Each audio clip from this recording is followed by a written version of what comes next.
Hey everybody, my name is Paul Eston Jr., aka Boy Green. I'm the New York Jets digital reporter for Heavy.com. We're streaming live simultaneously right now in 3 different places. Of course, on my Twitter account, at BoyGreen25. You can see that on the scrolling ticker. On my YouTube channel, youtube.com/BoyGreen25. And of course, on our community page, Heavy on Jets. And as I said at the beginning of the show, again, I'm the New York Jets digital reporter for Heavy.com. We talk articles, we give interview clips, all kinds of fun jokes and memes and all that kind of fun stuff. Again, if you're not a part of the Heavy on Jets Facebook community, make sure you guys hop on there and get involved. Now, again, we're streaming live in 3 different places right now. No matter where you're watching, again, Twitter, Facebook, YouTube, feel free to show your support. Hit the like button. Comment down if you'd like a question or topic you'd like answered on today's show.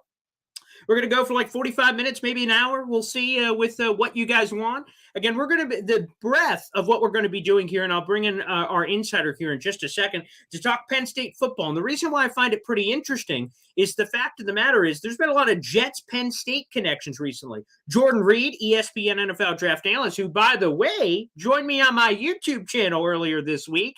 And you guys can go check that out. He dropped the 7-round mock draft, and in it, he had 2 Penn State players going to the Jets in the second round in Jaquan Brisker, the safety, and Arnold Ebiketie. I found it fascinating, and I've got a good buddy who covers Penn State, so I thought I'd bring him in to give us some insight on those players. And, of course, there's another receiver that Jet fans are really interested in. That's Jahan Dotson, another Penn State player. So we're going to bring in my insider in just a second to kind of learn more about these Penn State players. But on top of just the Penn State stuff, this is also a live show, people. Drop in your questions and topics. NFL draft is less than 2 weeks away. We'll be answering those questions throughout today's show. Again, you can comment wherever, and it's fine. We'll bring you on the show again, Facebook, Twitter, and YouTube. Make sure you guys show your support. Without further ado, let's bring in my special guest.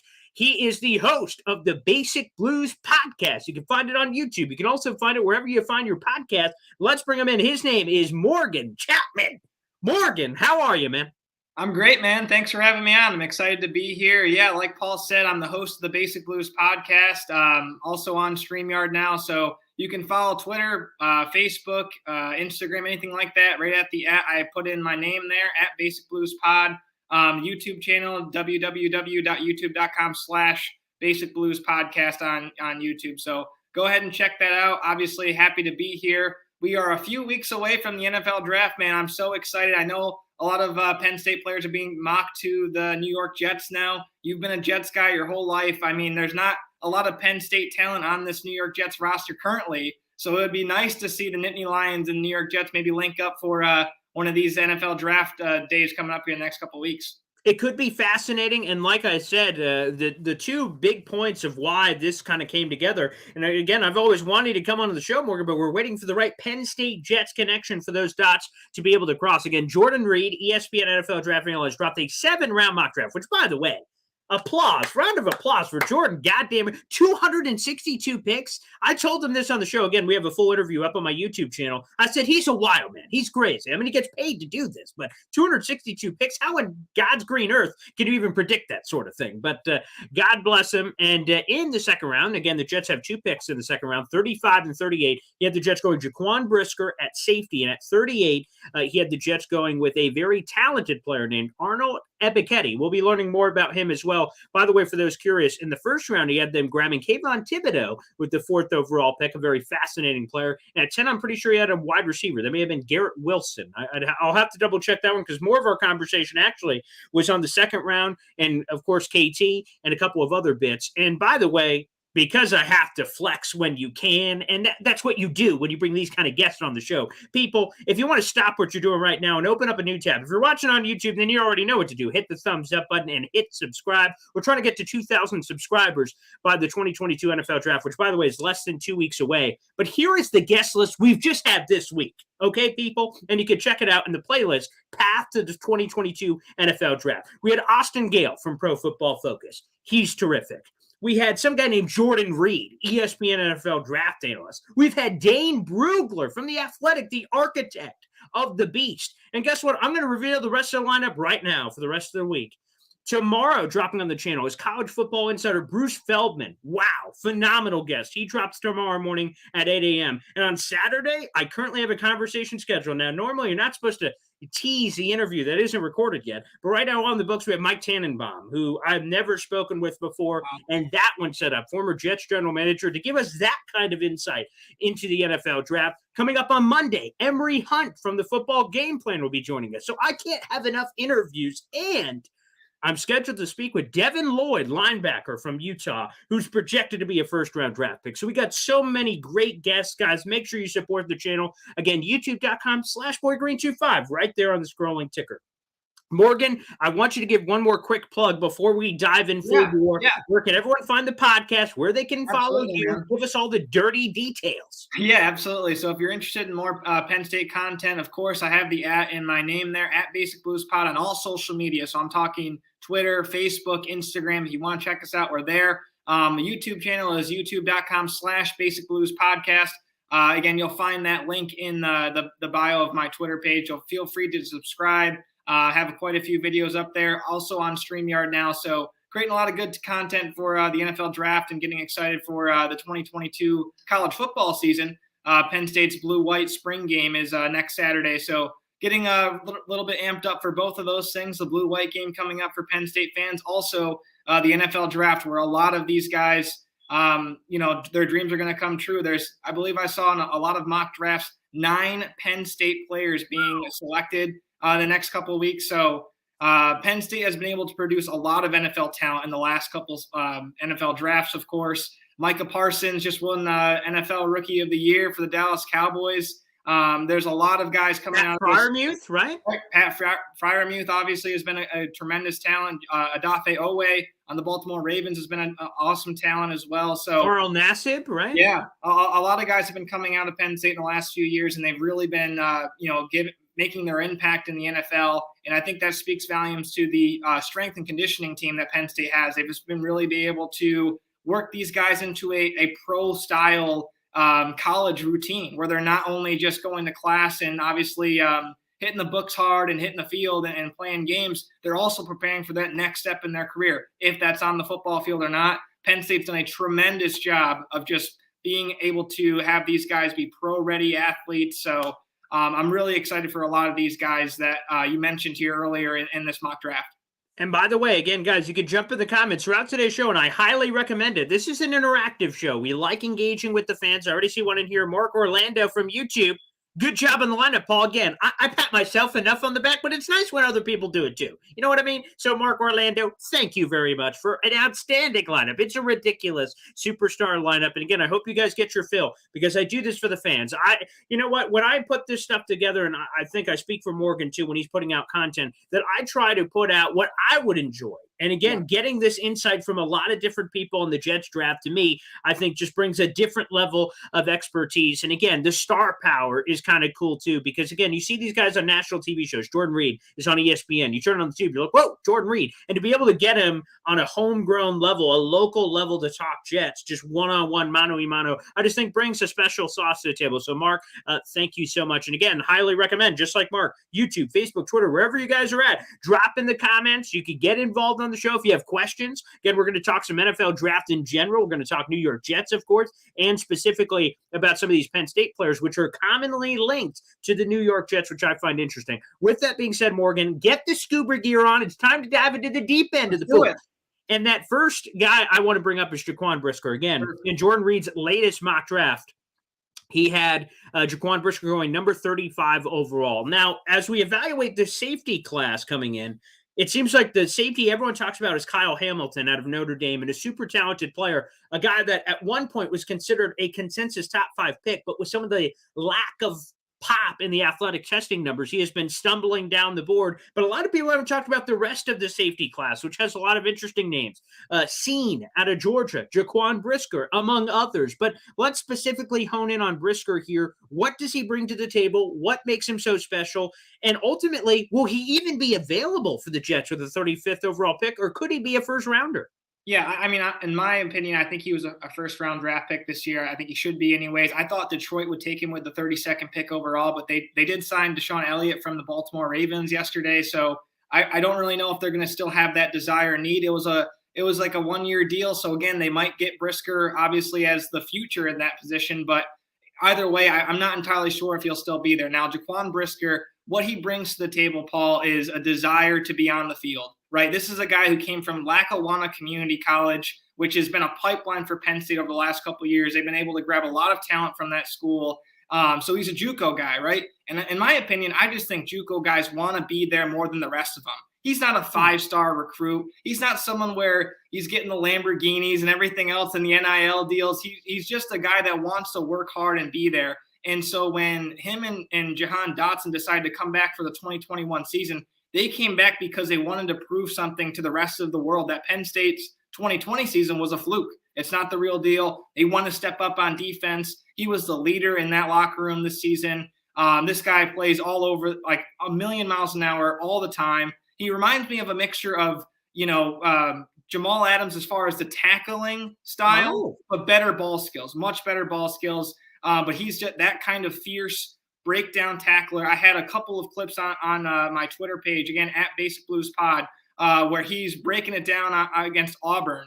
And there was a couple screen passes where Bo Nix was throwing it, with a tight end lead blocking for a screen pass. Brisker breaks around the tight end, makes a perfect form tackle. He's not afraid to get in there and mix it up with the bigger players. Against Illinois this season, Illinois came out in this formation where it was just all offensive linemen. For the majority of the game, no wide receivers, just offensive linemen. It's first down the middle of the field. And Jaquan Brisker's playing in the box. And he's going after these 300-pound linemen, breaking through, getting past them. So Jaquan Brisker isn't just your typical safety that's known for his ball hawking ability or anything like that. Jaquan Brisker is a guy that wants to be there. He's going to work hard. He has the right attitude towards everything. And my favorite characteristic about Jaquan Brisker is he's clutch. Against Wisconsin in week 1 this season, there was a minute left in the game, interception in the red zone to win the game there. Against Auburn, as time expires, deflects a pass from Bo Nix. I mean, this guy has that it factor where he knows the time situation, always kind of on the field. And he's like an extension of the coaching staff when he's on the field. Jaquan Brisker he's been so much fun to watch. When he came from Lackawanna, he immediately was a starter right into the Penn State lineup. You're like, oh, who's this guy? Suddenly he's making plays, making interceptions. Against Iowa in 2019, he had a game-winning, game-sealing interception. So this guy has this clutch factor that I haven't seen out of a lot of guys. The one thing that I know you and I have spoken off air before, Paul, the one thing that's a little bit different as far as, how NFL teams evaluate talent is, like, I'm sure a lot of these teams say, what's the last safety that came from Penn State? They don't have that. They don't have that, legacy as other colleges do at the safety position. And so I hope that does not impact his draft status. I don't think it will, but Brisker has been amazing. I mean, the way he's been so clutch, high on Jake's list, as we can see there. That's awesome, man. I think he's going to be I hope he's a first-round pick, in my opinion. I think he should be. But, again, this class is so loaded with wide receiver talent. I think a lot of those picks in the first round are going to go to wide receivers. And if he's there at the 35 pick, I don't see how the Jets would pass on him. Obviously, they've kind of reestablished their secondary a little bit this offseason. But having a young guy in the locker room, I think Whitehead and him would get along very well. Their style is pretty similar. I think they could get along very well, especially if you could learn from someone like that. I think a lot of this transition to your pro career, if you have a guy like that can be like, hey man, these are the things that no one showed me. I can show you, right? I think that's kind of the leadership and what Jaquan Brisker could have. But I'm excited, man. He's going to make a lot of money and he's going to make a lot of people very happy. And it's funny because you mentioned like the wide receivers, like, man, it's funny because as we go through this draft process, at this point, there are 75 locks to be in the first round. But the last time that I checked on the old calculator, 32 teams in the first round. So it seems a little impossible, quite frankly, for there to be 75 locks. But it seems like that's it, right? Every show, absolute lock. He is locked in. There is no question about it. And then we start going, man. There's only so many. Yeah, right. 45. I don't know. Again, I wasn't the best at math in college or high school or middle school or elementary or in life now. But nonetheless, that math does not equate out to me. The one thing I would also say, shout out to PFF on this stat, Jaquan Brisker is coming off a season in which he had an 89.5 coverage grade, which was a career year this past fall for Jaquan Brisker, which again would be a stark difference from, you mentioned some of the Jamal Adams days, not quite the same guy in coverage. Jake Klein joining us on YouTube, as you see. Brisker very high on my list. Here's another comment here from Jake. Unless we're trading 35 in the deal to trade up for Linderbaum, which again was discussed in the Mel Kiper Jr. mock draft earlier this week, I want him at 35. And Jake, to be honest with you, I think safety is one of the most underrated needs for the Jets, which is seemingly impossible because they threw dynamite at the safety position and it exploded. Marcus May goes to New Orleans. Again, I can't believe he got $30 million, which, by the way, God bless. I'm not gonna shame a man for getting his money, and great, go get your money. That was surprising to me. But then you look at the safety position. You sign Jordan Whitehead. He's a starter, plug and play. Right now in pencil, LaMarcus Joyner is back as a starter. But to be honest with you, again, like, ideally, you want him as maybe your third safety as depth, because last year he didn't play. He played like 5 snaps before he was injured and tore his triceps in the week 1 opener against the Carolina Panthers. So you need more at safety. So I feel like it's a position that gets overlooked all the time by Jet fans, and I'm not quite sure why. And especially when you look at the craziness in the AFC East with guys like Mike Gesicki, another Penn State guy, there you go, and all these crazy dudes on offense. I think you're going to need some guys to combat that, to have a counterpunch to the punch.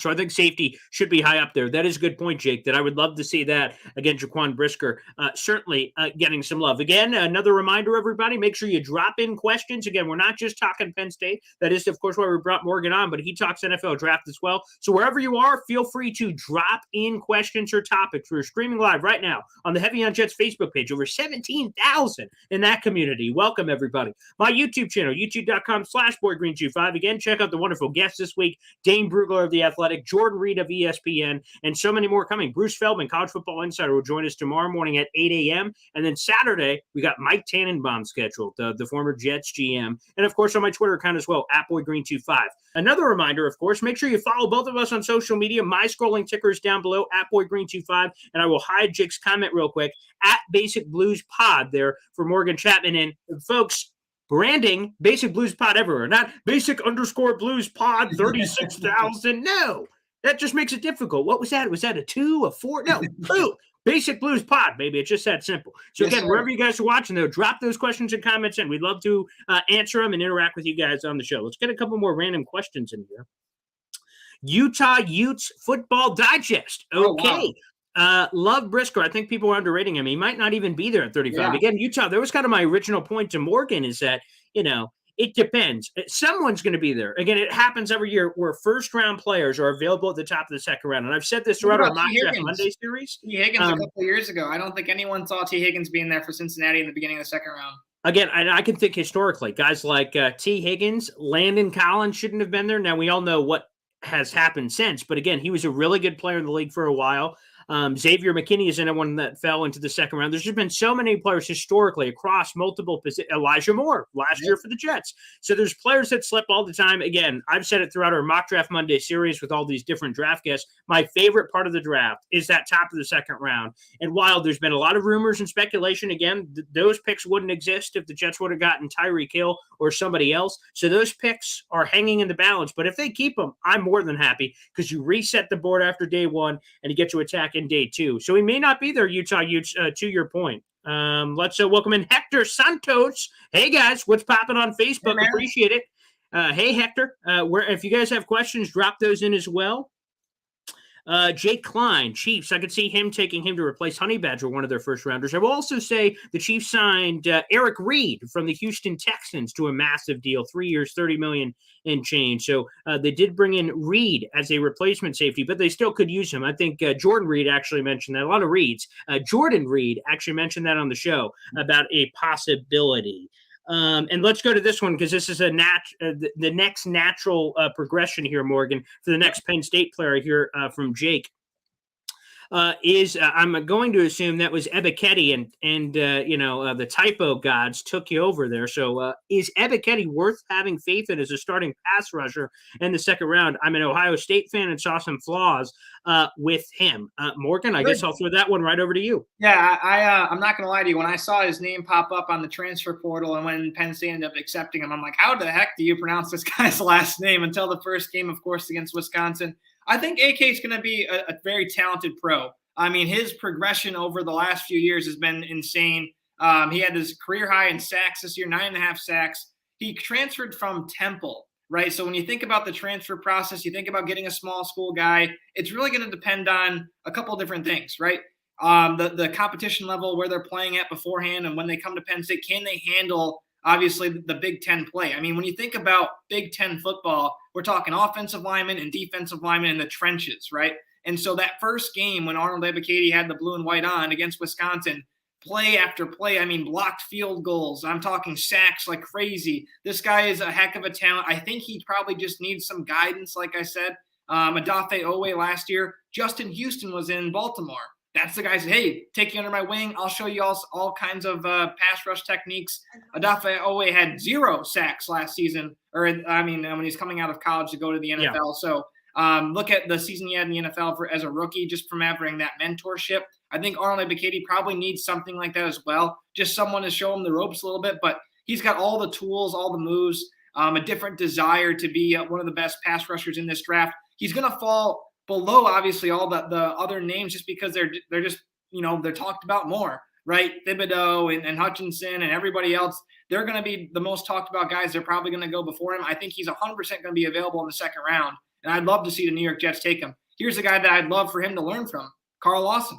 Yes. How would you beat that? I mean, obviously, Lawson's coming off of a very difficult injury to recover from. I'm sure he'll be back into full form, and I'm sure New York Jets fans want to see him in gangrene. But seeing AK, learning from him, even as he's recovering, learning about that process, there's a lot that can go into this pick here with Arnold Ebiketie, and I just love his motor, man. I mean, late in the game, Arnold would make the big play and blow through the offensive lineman. I do think he does have some flaws. I agree with you, Jake. I did see some flaws in his game this year. There are times in the run game he became completely obsolete. I won't lie to you about that. I have definitely seen that from time to time. But again, I don't know how you don't. You're getting ran over by 300-pound men every single play, so it's hard to show that motor. I think Thibodeau and Hutchinson have also had signs of weakness as well throughout their tape. But Arnold Ebiketie is just a guy who keeps getting better and better. You look at his freshman year, sophomore year, his junior year at Temple, comes to Penn State, explodes. Just think about his next progression, right,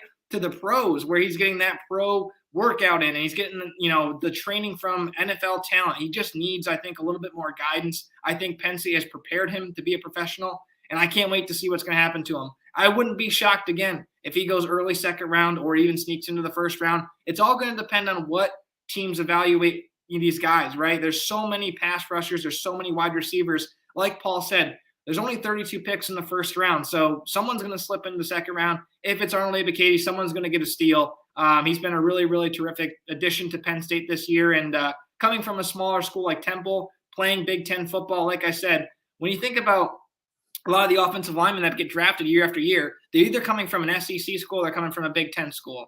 So when you can prove it in the Big Ten that you can be a high-level pass rusher, that you can play with those boys and you can actually get past a lot of them, I think that you have already established yourself on your resume, and now you just got to make that transition to the pros and make it happen there.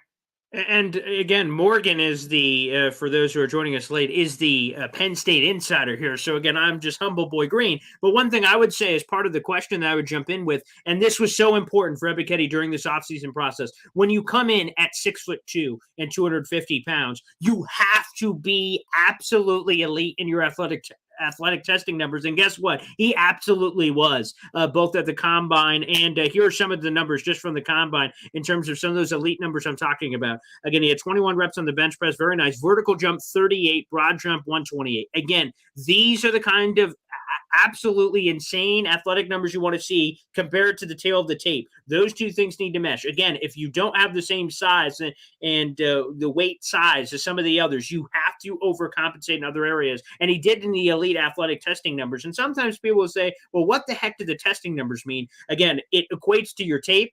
Did it match the tape? Was he underwhelming? If he had great athletic testing numbers, why didn't that translate to the field, or the opposite? And for me, you saw enough there, obviously on tape, and then showing that it was worth it after coming over from Temple to still show that production. Again, the unbelievable numbers here from his final season at Penn State. and only season after transferring over. 9.5 sacks, 18 tackles for loss. Again, these are the numbers that pop. These are the numbers that jump out to you. Throwing a couple of forced fumbles as well. Again, I would love Ebiketie there in the second round. Multiple blocked field goals this year. It was insane. Out of nowhere. I mean, he's got massive arms. His paws go up and boom, blocked field goal. So he's just a high motor guy. He's a likable guy. When you hear him in interviews, he's on the NFL Network a couple of times in the last 2 weeks. He's a very likable guy. You hear him talk. He's obviously excited to get to work with whatever team that ends up selecting him, but he's got a great personality. I think he'd be a great locker room guy, someone that would get along with everybody very well. And he just wants to learn, right? He just has that desire to get out there and he wants to learn more about the game. And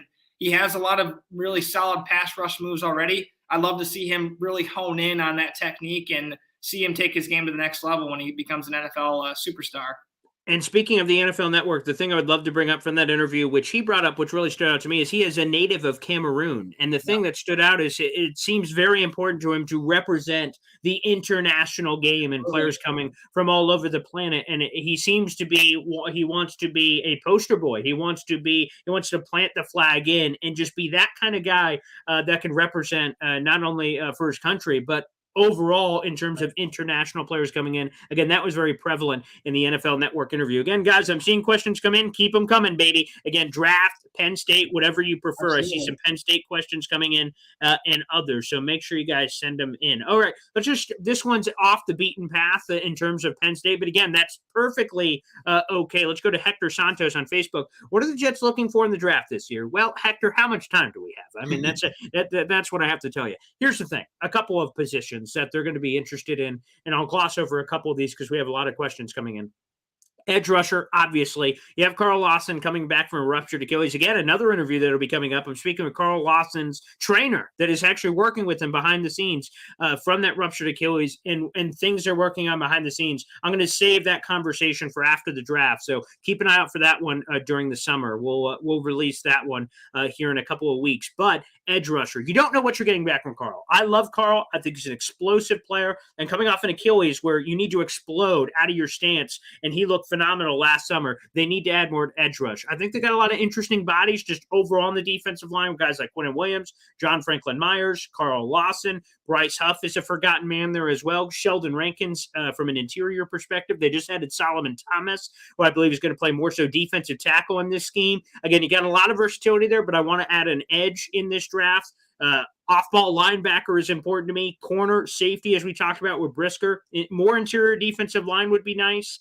I want offensive tackle insurance, wide receiver, power running back, another young tight end. Again, once you start going through, you're like, wait a second, that is everything. Well, guess what, sucker? We were just 4-13 last year, for Pete's sake, so we need a lot. But those are what the Jets are looking for. Specifically, though, in the first 2 rounds, they have 4 picks in the top 38. Again, look for edge rusher, offensive line there at number 4, although we'll talk about a bombshell from earlier today. I got an inside scoop on that one. We could talk about that a little bit later in the show. Save that for the end with some of Morgan's notes. But I got a bombshell earlier today on a thing that, quite frankly, almost made me spit out my drink this morning on Sports Talk Radio. So we'll get into that in a little bit. But I'm expecting edge or offensive line at 4, and at 10, a lot of things are on the table. Could be wide receiver, could be corner, players slip. Also, I wouldn't rule out a Jets trade back potentially as well. Hector, thanks for joining us here. That's phenomenal. All right, I'll give this question here to Morgan. Another quick Brisker one. Is Brisker better as a free safety or a strong safety, Morgan? Yeah, I think he's going to be probably better as a free safety in the NFL. The other thing I forgot to kind of add about Jaquan Brisker is he's from Pittsburgh, right? So the guy he's working out with over in the summertime, Aaron Donald, maybe you heard of him, maybe you haven't.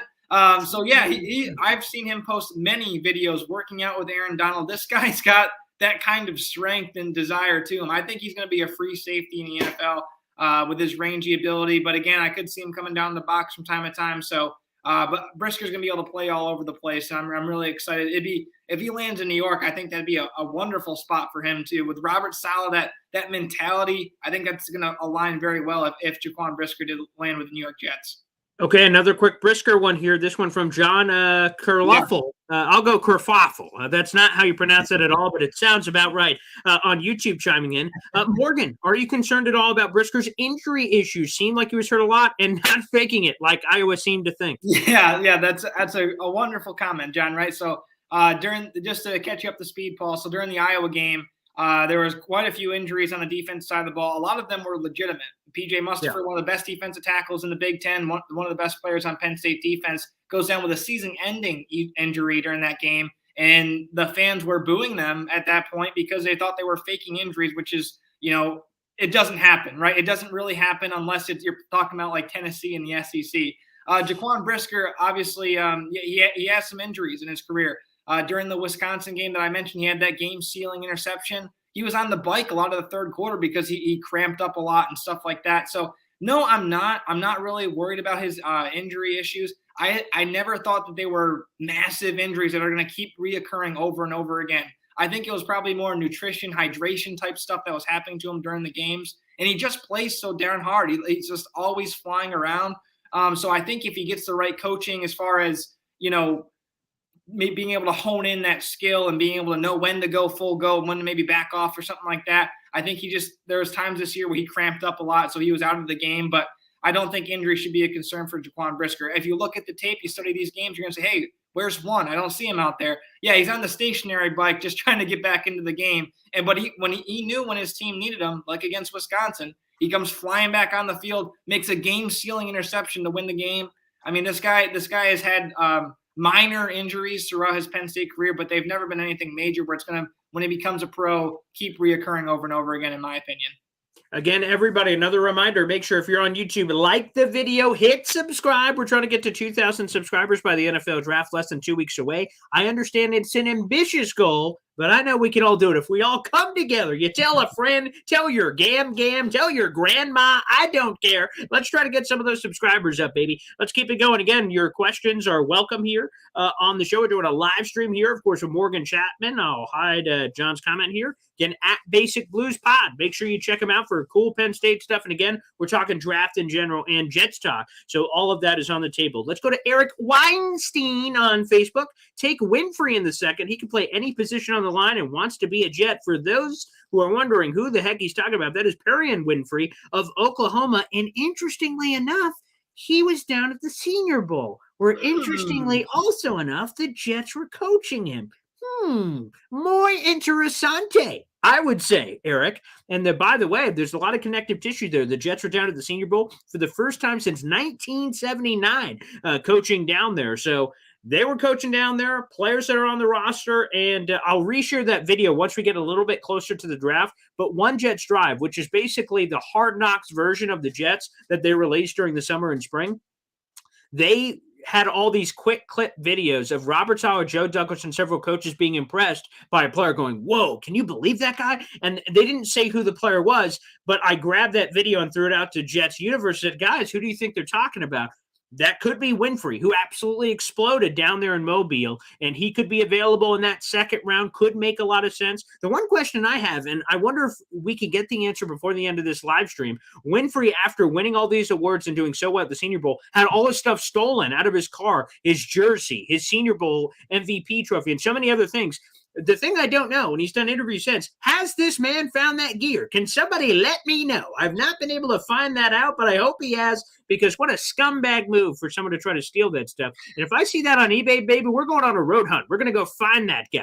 Because unbelievable. That was just terrible. But great for Winfrey. And by the way, Winfrey, a super talented player. And if you look at his 2 seasons at Oklahoma that are of great interest, 6 sacks in 2 years, although much of the work coming in this past season as a senior. He had 5.5 sacks this past year, 11 tackles for loss. And he's just a playmaker, and he could be very interesting. Can play all along the line, and then wants to be a Jet. I think that is important as well. Let's get back into Penn State here. A great question here from Braden, who's a great subscriber and fan of my YouTube show, chiming in.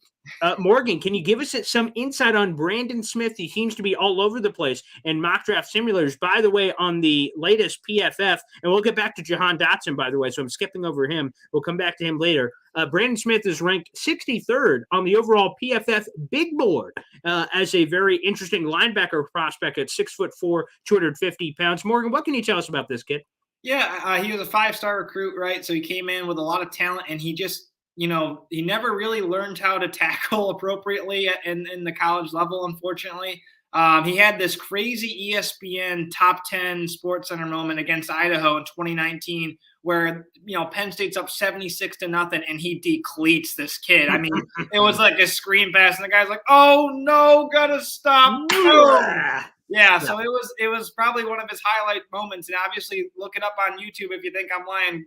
Look up Brandon Smith, Idaho. I mean, he just completely decleats this kid. But regardless, other than that, he's been solid through his Penn State career. Right, this year he actually kind of exploded statistically. 81 total tackles, 2 sacks, and a forced fumble. So he had a really good, solid campaign. He's an intriguing prospect because of his speed and his athleticism. He definitely is raw as far as his ability to play linebacker. I would love him in like a place like Baltimore, right? I think that Patrick Queen kind of and him going together, it would make a lot of sense to me. But Brandon Smith is an intriguing prospect. I think he's going to go a lot higher than people think, just because of his raw athleticism, and they want to hone in on that. And prisoner of the moment, but Micah Parsons, Odafe Owe, these names keep coming up, and NFL scouts go, maybe Penn State knows what they're doing there. Maybe they're training these guys well. So Brandon Smith is going to be kind of like that Odafe Owe or Jason Owe type pick that Baltimore had, where it's like, what do we do with this guy? He had 0 sacks, his last season of college. He's in the NFL draft. What can we do with this talent? Brandon Smith's the same kind of deal, right? Do you take a chance on him? And if you have a good enough coaching staff, can you hone in on that athleticism to make him a really, really good NFL linebacker? Because if you can, this guy's had no serious injuries throughout his college career. He's been all over the field, but he's going to be a great Mike linebacker. He's a super smart guy. Definitely could be the guy with the helmet sticker and that's calling the defenses for your team. But he's raw. I will say that I think he's raw. And so there are times where he overshoots the gap. There are times where he just completely whiffs on a tackle because he always wants to make the big hit instead of secure tackle, 3rd and 1. Let's just get this guy down. He goes, no, I'm taking this guy's head off every time. So that's my take on Brandon Smith. He's a great player. He's been wonderful for Penn State for years to come. And now looking at Penn State in 2022, you're like, what the heck are we going to do without this guy, right? Because, I mean, it's just that big of a void that we're going to lose. But Brandon Smith has been a great player.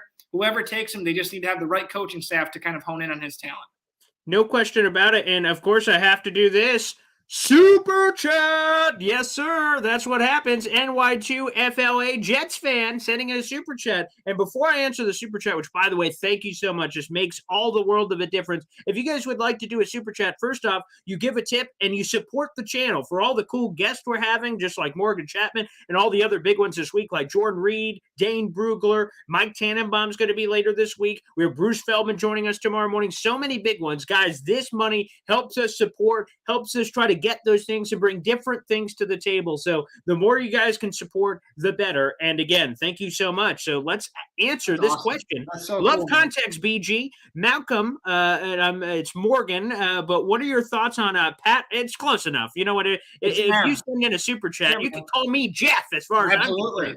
But let's bring it in. Morgan, what are your thoughts on Pat Freiermuth's impact on fantasy football in 2022 versus the other tight ends, which is very interesting. And again, before you answer, make sure that's all right. Oh, it auto-corrected, as I see here from NY2A. That's okay. No problem. Let's get that back up there. But again, guys, thank you so much. That's, again, huge support. Man, you're the best. That's awesome. Look what you just did. So you support the channel. So other people, make sure you hop on as well and super chat it in. And by the way, when you do this, a couple of things. First off, you guarantee your question gets answered. We love answering all your questions, whether paid or unpaid. So we'll try to get you all of them. But this guarantees that you get it in and, of course, supports the channel. So it's a double feel good. It's like when you donate to those puppies commercials. You know, you put it in and then you get a little picture of a puppy. Well, we unfortunately can't send you that, but you're still going to feel pretty good about it. So make sure you send those in. But Morgan, go ahead, answer the question. Yeah, I think he's going to have a tremendous value at the tight end position in the 2022 season. He's just the guy that can do it all. He's going to be almost impossible to take off of the field because of his ability to run block and his ability to obviously catch the football that we saw this season. He's almost never going to be off the field, in my opinion. I don't think Pittsburgh has another guy like him. Even if they take someone in the draft, he's not going to be able to do it like Pat Freiermuth has been able to do it and is going to continue to be able to. In 2020, Penn State was like 0-5, right? To begin the season, they didn't play all their games, of course, with COVID and everything like that. Pat Freiermuth had a torn labrum and played through it for 2 straight games because that's how much he loves football. This guy is going to be a tremendous pro. He obviously has already shown that in his rookie season. I think one of my biggest or favorite Pat Freiermuth moments last season was against the Chargers, where he dropped that, or he got smoked, but he dropped the game-winning touchdown pass on Sunday Night Football. And what Big Ben said about him after the game about, man, this kid loves football. He's going to be a great talent for a long time. Pittsburgh's going to love him just because of that tight end position, right? And that's kind of always been a trademark of the Steelers. But I think he's going to have a really, really good value. Is he going to be Travis Kelce, George Kittle, one of those top guys? No, definitely not. But I think that he's going to be used a lot more. I could have him a season like, 60 receptions, 750 yards, 6 touchdowns, something like that. He's just consistent. He rarely drops the ball. And that's why I love Pat Freiermuth so much and his ability to run block. He's going to be really good. And like I said, he's going to be hard to come off the field in 2022. I'm going to add a super chat question to the super chat question. I'm going to ask you this, Morgan. Okay. I think the one concern, and again, massive fantasy football fan right here. At one time, and again, I'm pretty sure they have help centers for this, but I was in 18 fantasy football leagues in a certain year. That was the highest I've ever been. And I got to be honest, it was just like, I was twitching out with fantasy football. So 18 leagues I was once in. So I'm a diehard fantasy football fan. And I think an extension of this question, I think a lot of people are asking, is what about the uncertainty at quarterback for Pittsburgh? Like, you have Mitch Trubisky, who may be that guy. We don't know. Obviously, you also have Mason Rudolph there, and I do obviously want to send our love and thoughts to the Dwayne Haskins family. An unspeakable tragedy, and again, just super sad. And so our thoughts, obviously, as a Pittsburgh Steelers quarterback after leaving Washington. So our thoughts are with, again, Haskins family who are doing some services. So again, that's incredibly sad. But speaking to that overall quarterback situation, there's a lot of uncertainty there. And, of course, the draft's coming up in less than 2 weeks. They could also take a guy. Kenny Pickett is a local guy. Malik Willis, potentially. Matt Corral, perhaps. Or even Desmond Ridder, who's getting a lot of buzz as well. With that uncertainty at quarterback, does that give you any hesitation in the draft to go, maybe I shouldn't take this guy? Or is it the other side saying, well, they have no one else to throw to? I'm not saying they don't have good receivers. You have Deontay Johnson and Chase Claypool, but sometimes for a crappy quarterback, the easiest thing to do is just keep dumping it off to the quarterback. So is that kind of a thing that helps you a little bit? Is there uncertainty? Yeah. Is there hesitation from you? What do you think? Yeah, I think Pittsburgh needs to take a wide receiver. Obviously, they lost Ray McLeod, he was really coming on. He's now in San Francisco, and course. Juju Smith-Schuster. So right, you're down to Chase Claypool and Deontay Johnson. Johnson's great. He drops the ball a lot. Claypool's been in and out of the lineup from time to time. So Freiermuth is obviously going to be, he's got to be, first or second in targets next season, in my opinion. I think Trubisky has learned a lot if he ends up being QB1 next year. I'm assuming he will be. Why would they bring him in to not play at this point? So Trubisky probably learned a lot from Josh Allen last season, of course, sitting there. It's got to humble you on some level when football's taken away from you and you're just kind of watching for an entire season. I'm sure that resets your mindset like, man, I never want this to happen again for the rest of my life. I have to give it all I have this season. It's my last chance to prove it in the NFL. So I think Trubisky's going to come out guns a-blazing. And, at the 20 pick for Pittsburgh, it's going to be really interesting what they do. Do they trade down to get more picks in the draft? Because there's going to be a lot of teams that want. Do they trade up to get one of those quarterbacks that you mentioned, right? I don't think Kenny Pickett's still there, but I could see them taking a guy like Matt Corral. I think Matt Corral would be a really cool fit in Pittsburgh. I saw him just post on Instagram, I think it was last night, that he was in Pittsburgh, obviously on a visit. So I could see the Steelers taking Corral there. That would be really cool just because of his attitude. I think he'd be embraced by the Pittsburgh community just because of his love for football and his desire to win games. So, but yeah, I don't think that changes my statement on Pat Freiermuth. I think he's going to have tremendous value. I think he's a top 10 tight end going into the 2022 season as fantasy football goes. All right, good response. Let's keep going here. I saw this question earlier. I'll answer this as the Jets guy. Okay. We have Sudeku Ramsaroop Jr. Isn't Ebiketie pretty much the same type of player as Carl Lawson, Jacob Martin, and Bryce Huff? And I want to answer this because I think this is a really good question, Sukdeu. And I think the question to me is, so, I'm going to change the question. I'm going to come back and answer it. For instance, me and Jordan Reed were debating this the other day on the show, and we talked about running backs. In his mock draft, he had the Jets going for Zamir White, the running back out of Georgia, who's going to be this power grinder back that could be a good complement to Michael Carter. And he said in his 7-round mock draft earlier this week, that is his fit. He likes complementary pieces. I brought up another player, James Cook, the younger brother of Dalvin Cook, who the Jets are doing some heavy work on. Now, a lot of people would say James Cook is a lot closer to Michael Carter than the true power back that you would have thought that the Jets would be hunting for. And I asked Jordan, I said, hey, is there a rift there? Are they two alike and thus that's bad? And he said, no, two really good players? Yeah, that's pretty good. So two really good players that could do versatile things. And he said that's not a bad thing to have. It's just stylistically choices. So to shift that same conversation over at edge rusher, again, to me, if Carl Lawson, Jacob Martin, Bryce Huff are all good, yeah, I don't care if there's a fourth guy that can also be very good. I think the conversation changes a little bit at pass rusher. Sure, in a perfect world, would you like to have all the Skittles colors of the rainbow? Sure. Big guys, small guys, fast, power, finesse, all these things, of course you would. But to me, I just want really talented pass rushers. So I don't care if they're all the same. I don't care if they're different. I just want guys that can sack the quarterback, and I don't really care who or how they get there. But I do think, again, I'm not trashing the question. I think it's an important question a lot of people have asked, and I do want to answer it, that, again, I think they are very similar in a lot of ways with Ebiketie when you look at size-wise to a lot of these other guys. But the thing that I like, Jacob Martin, by the way, has one of the most elite first steps in the NFL, according to the NFL next-gen stats from last season. He looks great. Bryce Huff, unfortunately, battled a lot of injuries last year, and so did Carl Lawson for that matter. But Carl Lawson's first step and explosiveness pop off the page. I think Robert Saleh sees these traits, and this is why I think he'd be interested in Ebiketie for that matter. And I think that's going to jump off in the same way if he's there in the second round, which brings us to this question, Morgan. I'll let us both answer it here. Okay, this is from John Kerfloffel. Again, I'm butchering your last name because I have no idea how to pronounce it, so hopefully you can just appreciate that. The question is, would you choose Brisker, Dotson, Ebiketie first for the Jets at 35? I'm going to kind of change the question here, John, to this. Like, if we had all three choices at 35, who would we pick? And I will kind of walk you through from the Jets perspective, and then we'll hear from Morgan, who can give us that Penn State side of things. So for me, the way I look at these three, as I go, the first point you always make is, well, it depends on what they did at 4 and 10. But okay, let's flex that out a little bit to answer your question. Okay, so Brisker's a safety, Dotson a wide receiver, and Ebiketie's an edge rusher. So safety, the chance of the Jets going safety at 4 and 10 would only be Kyle Hamilton, and I mark that as pretty minimal. So Brisker, in other words, would be very much in the conversation at 35 because you wouldn't double dip at safety with the Whitehead investment.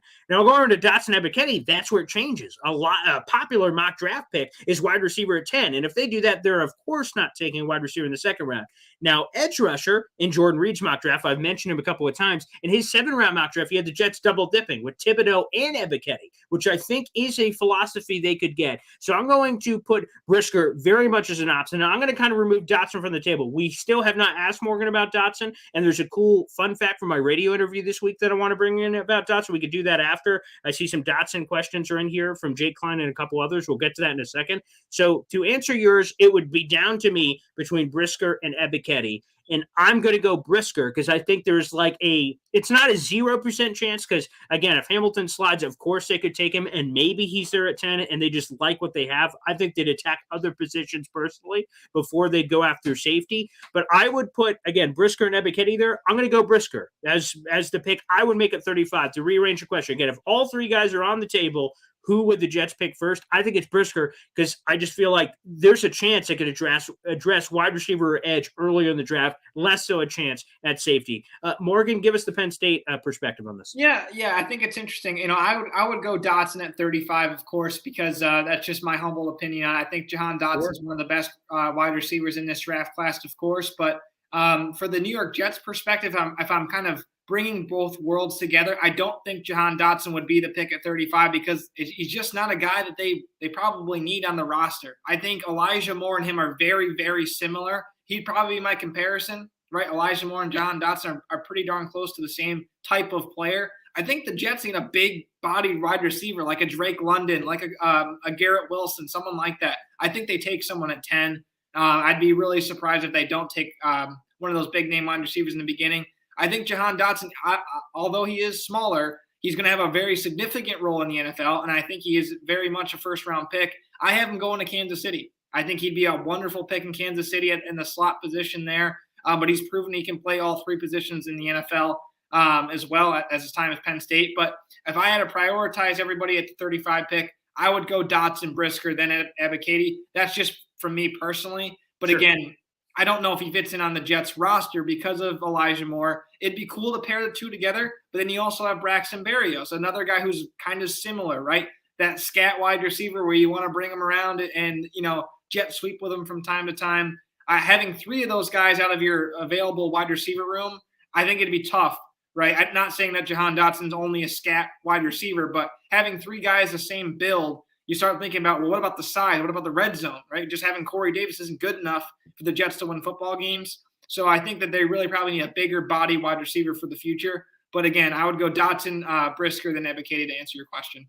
And to your point, Morgan, here are the heights of the wide receivers. So you have Corey Davis, who at 6'3", although he's coming off a very disappointing season. Elijah Moore's 5'10", and Braxton Berrios is 5'9". Again, not to make fun of vertically challenged people, because I am the leader of that ball club at 5'3" and a slanted hill. I will just say that, again, adding Dotson, who by the way is listed at 5'11" and 178 pounds, soaking wet.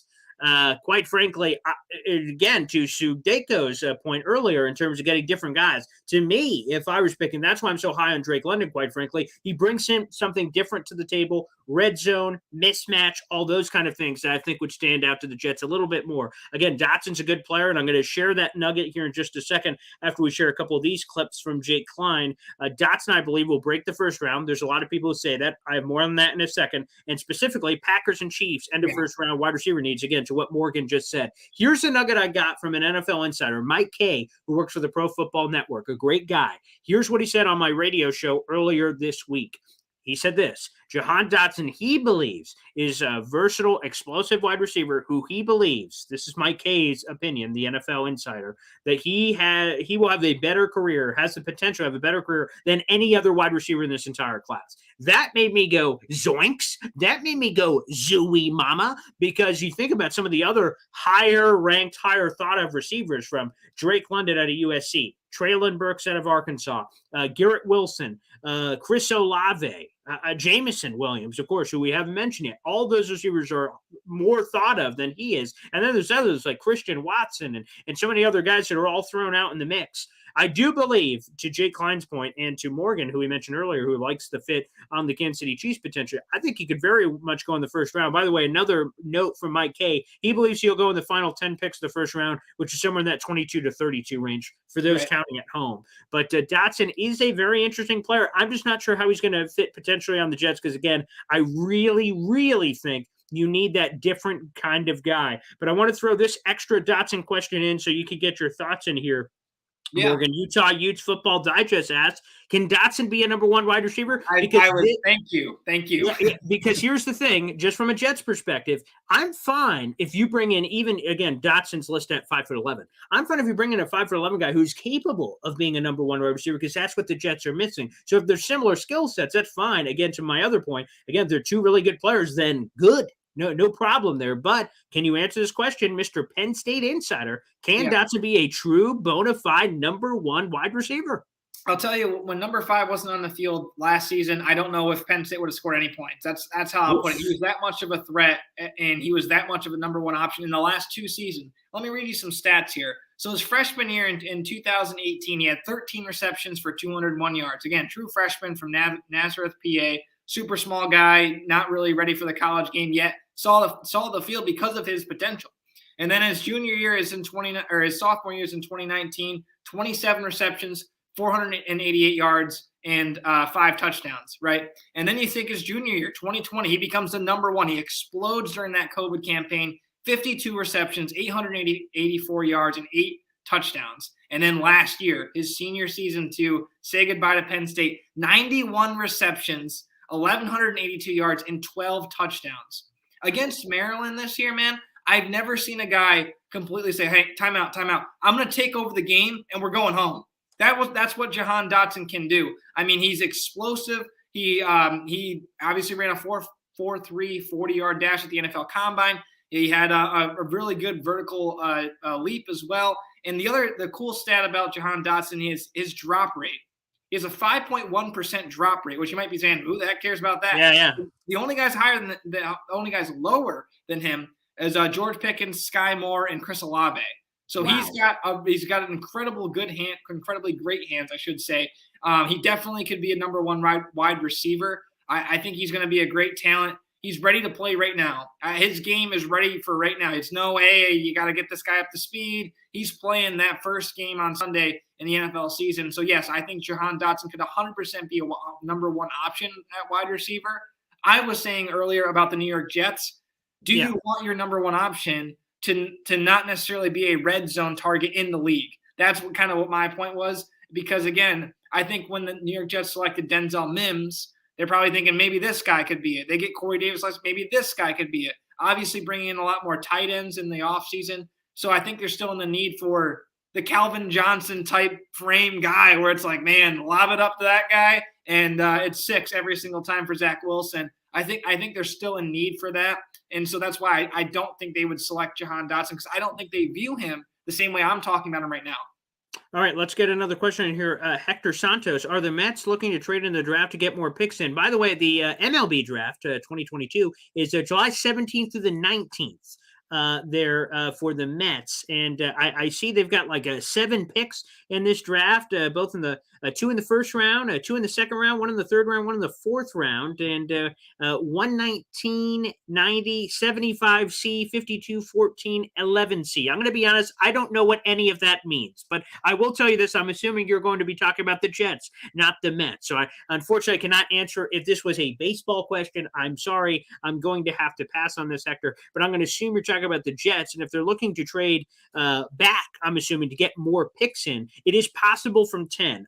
I don't believe, based on everything I've heard, that trading back from 4 is on the table. I believe that's completely off the table. I believe it's only 10 because, again, I think the Jets like a lot of these players in this draft, and even though technically, if we go to the draft value chart, the Saints at 16 and 19 and throw some change in, technically that could equate to the 4th overall pick, but it takes 2 to tango. Do the Jets want to trade to the mid-teens, or do you want to get a blue chip player that can help you right now that's supposed to be a superstar? I think that's a question they have to answer. And again, maybe they can set up a deal, and we'll talk about this with Mike Tannenbaum on Saturday about how, and watch a movie Draft Day, which, by the way, the greatest movie of all time. But putting that aside for a second, these draft day trades are talked about a week in advance. They set the groundwork ahead of time. It just does 10 minutes on the clock. I call up Morgan. Hey, Morgan, what's a first overall pick looking like? 10 minutes, that's not enough time to hammer out all the details that would be required. So a lot of these trades are talked about ahead of time. And again, look out for number 10. It could be the quarterback needy teams, could be Pittsburgh, could be New Orleans jumping to 10, maybe. Could be, if really Minnesota wants to move up for Derek Stingley. A lot of options that could potentially be on the table there. But again, it is on the table. Okay, let me try to Stephen Engel, Brisker bitches. Okay, in all caps. Okay, I love it. Love the chutzpah. Very nice.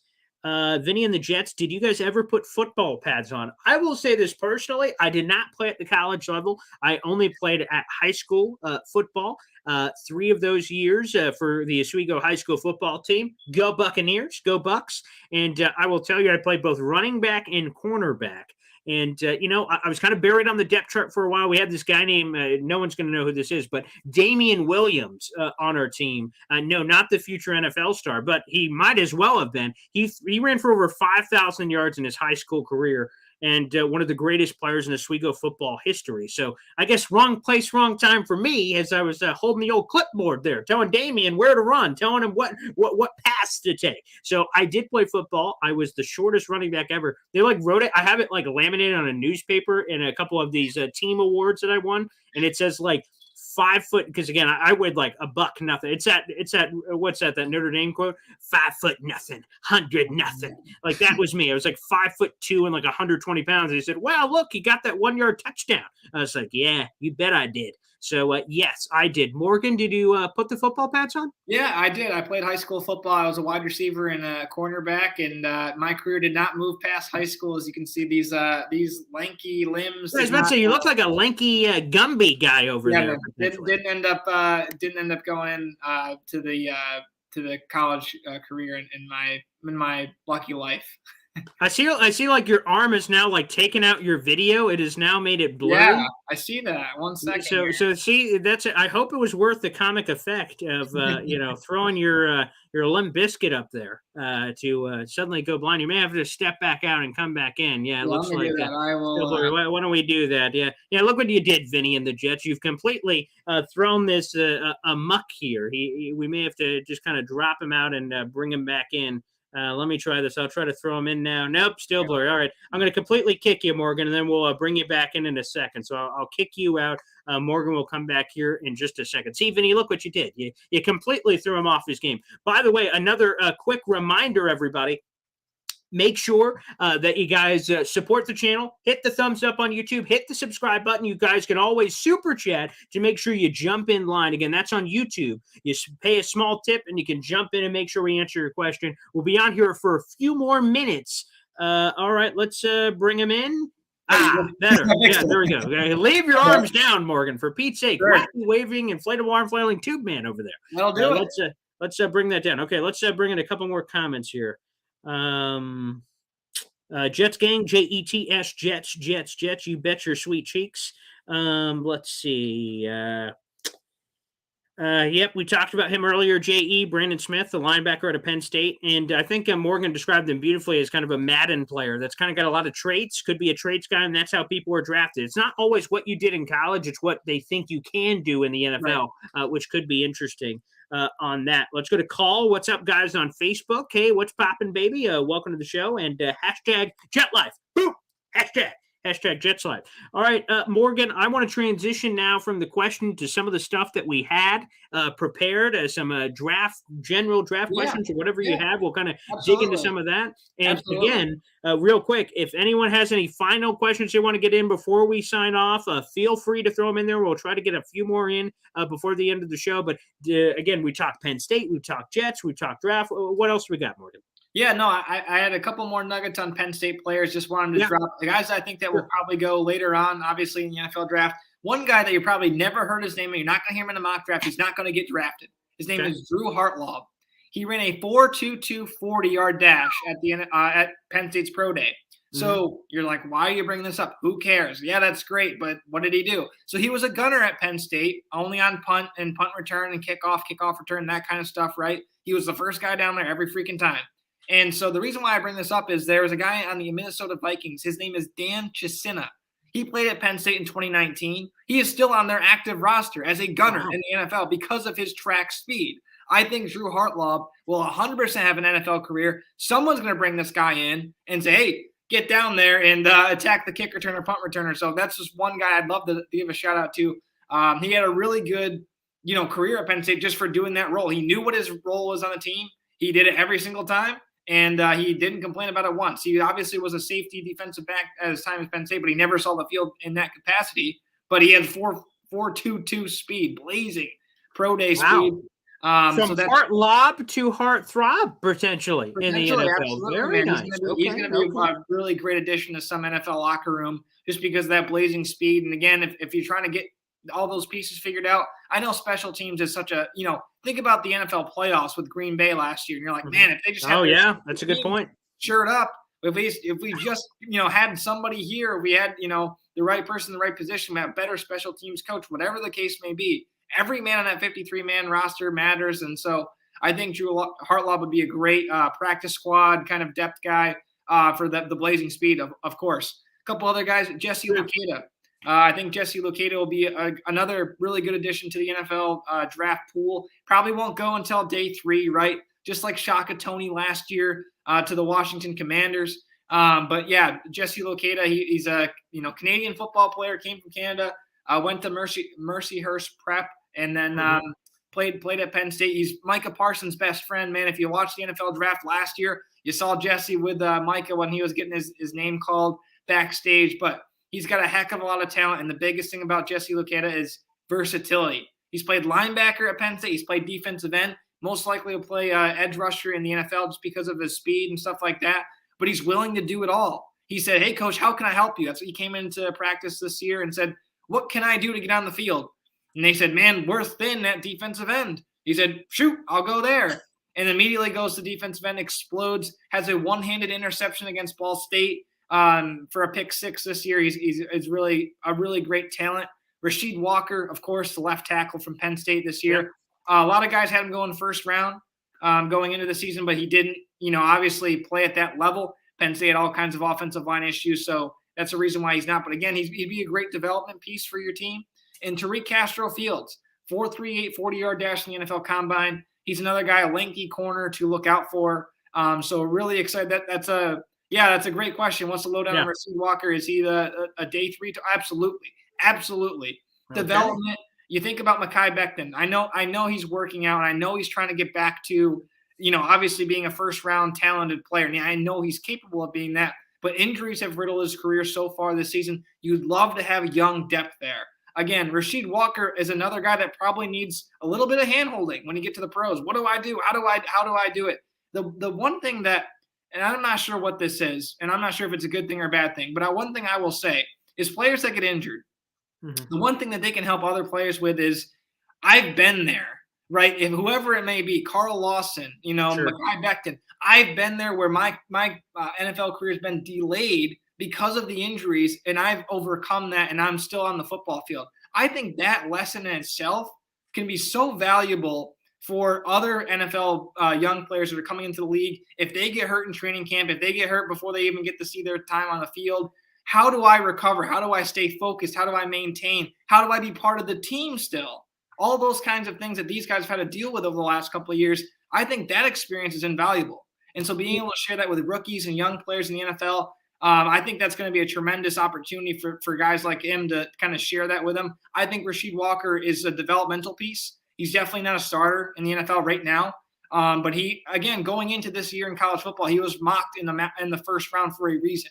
He had a setback this season for whatever the case may be, had a step slower, but there's some plays on tape against Aiden Hutchinson against Michigan where he's going toe-to-toe with guys like that. So you can see that the potential is there. How do we untap that in the NFL is my question.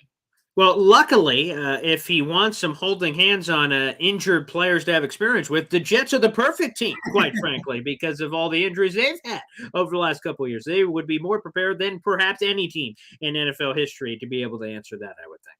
Yeah, absolutely, man. But I know when coming into this outside of the Penn State world, there's a couple of things I want to talk to you about this New York Jets football for. So obviously, if the people don't know, but you and I went to a New York Jets football game last year. We went down to New Jersey, and it was awesome. We were so amped up. We got there like, wow, this is the stadium. This is the field. We watched them play the Buffalo Bills.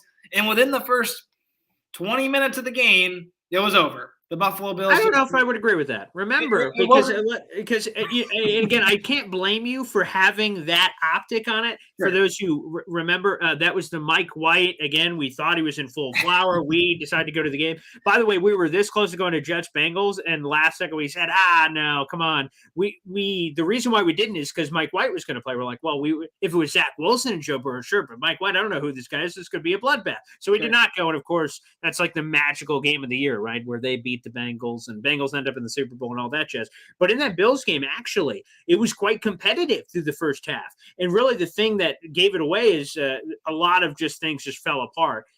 Corey Davis had a fumble at the end of the half, and then all of a sudden, all the momentum flipped. Then in the second half, Stephon Diggs was going crazy on Javelin Guidry and over and over again. Robert Saleh refused to do man zone, and Buffalo recognized that they weren't switching cornerbacks. They said, we can just keep picking on them. Like in a Madden game, hurry up offense. Okay, if they're not going to change it, then we'll keep doing it. Wash, rinse, repeat. Wash, rinse, repeat. And they went over and over again. That was the game where Mike White imploded, and the dream died, right? For a second, people are like, wait a second, this is our new franchise quarterback. Zach who? Mike White time, baby. And I'm like, people, what the hell? Zach was number 2 pick? What are we talking about here? And then, of course, Mike White imploded against that Buffalo team. Horrible interceptions. But, again, the experience was pretty cool. But, again, I think one of the keys was, as we just see here from Call, Saleh refused to adjust, quite frankly, and that was a horrible game. Yeah. And again, it was just ugly. And Call, another Mike White question here. He got hurt that game, or was it versus the Colts? It was actually both, quite frankly. He got hurt at the tail end of the game, which required Joe Flacco to go in. He threw that Elijah Moore touchdown, which, by the way, helped me in fantasy that week. So thank you, Joe Flacco. But he got hurt in that one. He ended up being ready for that Thursday night football game. But the problem was he looked good on that one drive, but apparently on his Elijah Moore touchdown, he like hit a nerve nerve in his arm or something, so he couldn't feel it. So also we had Josh Johnson, who, by the way, showed out pretty well too, but still, nonetheless, who would have known what happened to that one? That one ended up being a bloodbath as well. So again, call some horrible memories there, but that's true. We did go to that Jets game last year. Yeah, I brought that up with intention, right? So when I'm watching the game, obviously because you're my friend, I always want to have an idea about the New York Jets and kind of watch them closely and see what their needs are. The area of concern, obviously, you can't control is the injuries, like you said. It's just off season. Anything that happens, these guys suddenly you're down a star, but it's usually multiple people at the same position or whatever, and suddenly you have a practice squad cornerback in the game.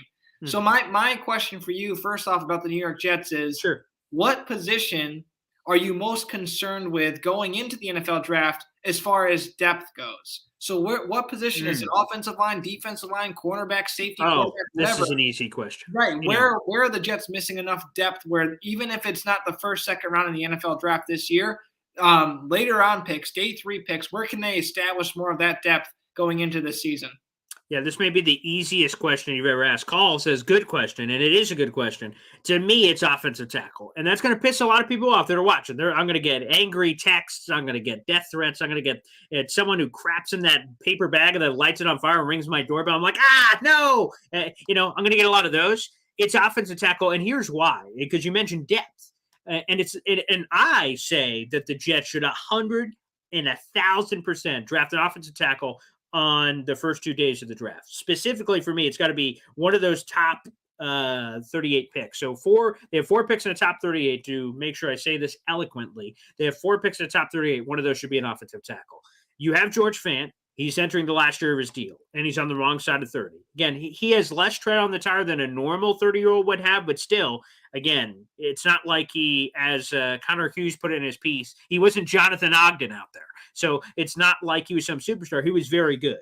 You have Mekhi Becton, who, again, you mentioned the Instagram videos and the videos he's been putting out. I've been tweeting them out. They're fun. We're all saying, wow, look at how dominant he is. Again, it's staying healthy. No one's questioning the talent or the physical gifts. It's staying healthy, and he has not been able to do that in 2 years. So that's a concern for me. And again, if either one gets injured or hurt in any way, the next guy up is Connor McDermott, who is a fun tight end who caught a touchdown last year, and then Chuma Edoga. Again, those guys, quite frankly speaking, the drop off, right? The drop between talent.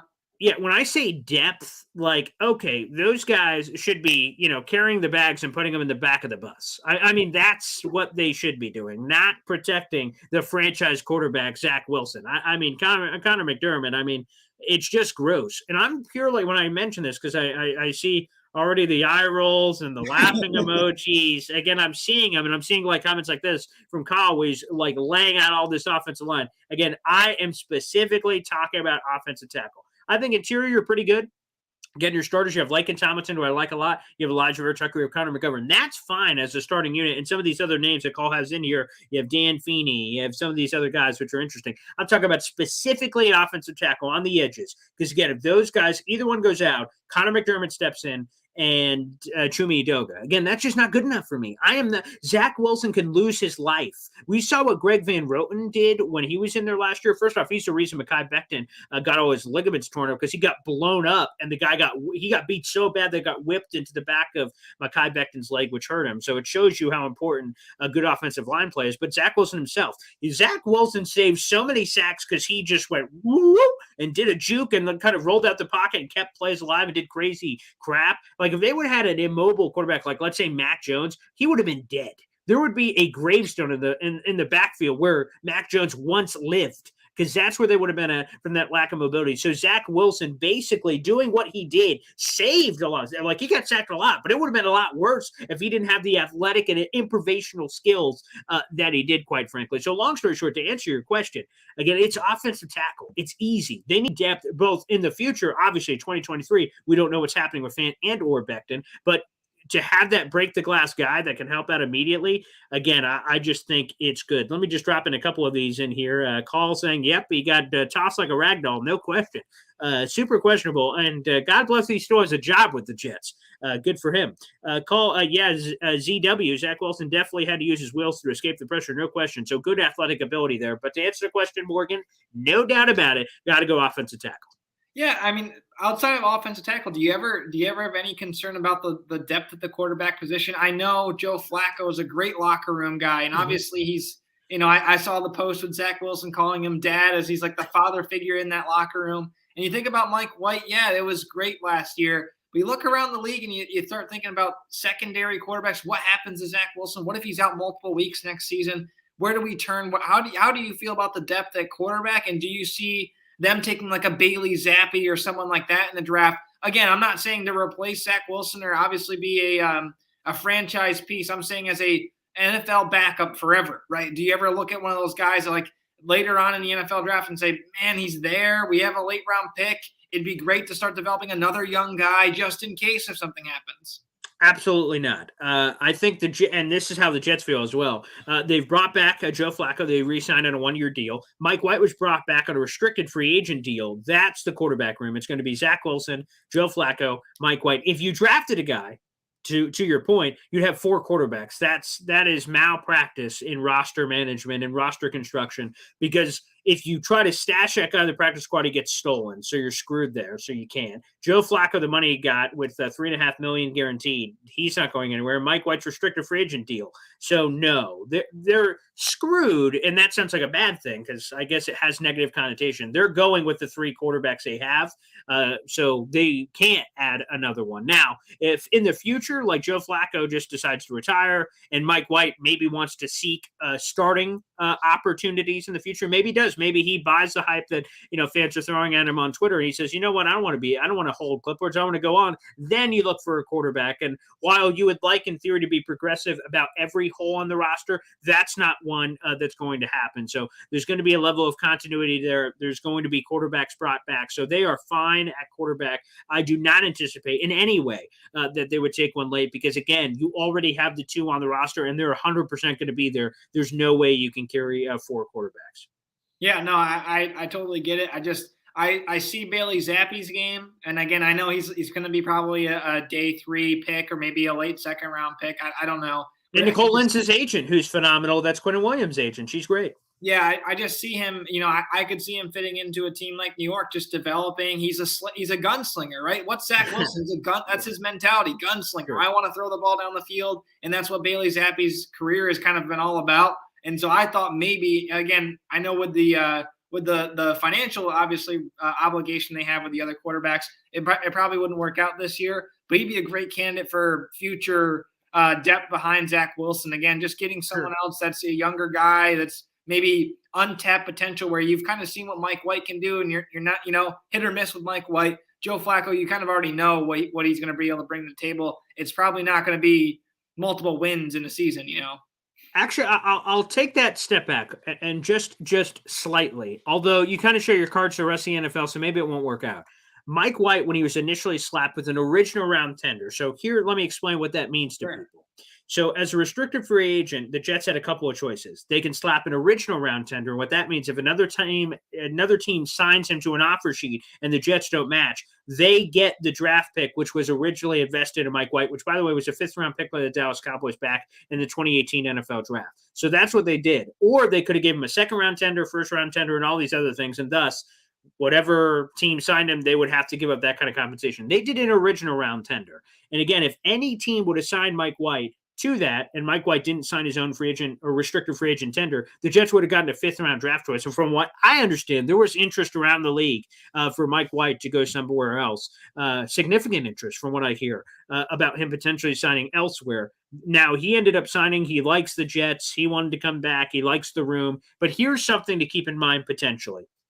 If Mike White's balling out in the preseason, looks good, and obviously the Jets are completely invested, and should be, by the way, in Zach Wilson. If Mike White looks good and there's a quarterback injury, there is a chance they could flip Mike White to another team for similar compensation, somewhere like a 4th or 5th round pick for someone that's desperate. And then maybe if you drafted that Bailey Zappi in the draft, you could plug him in. Again, that sounds great in theory. On paper, if you can control that sounds great. That's a lot of dominoes moving around. The problem is the other 31 teams in the league go, are the Jets really going to keep 4? Maybe we could play the waiting game. They're going to cut someone anyway. So that's the game. And if you don't, then you're cutting someone else from somewhere else key on the roster. So that's where, again, you could get a little bit of that funky territory. And again, roster construction, if you carry an extra quarterback, that means one less insert you get to carry, offensive line, pass rusher, corner, whoever it ends up being. So that's the one caveat I'll give to it. I won't completely blow it off. Yeah. I think there is a chance it could trade Mike White. But again, that won't happen till the summer. And thus, if you draft a guy, again, if other teams smell the blood in the water, they're like, oh, no, we're not giving up a pick. We know you guys are going to have to do something.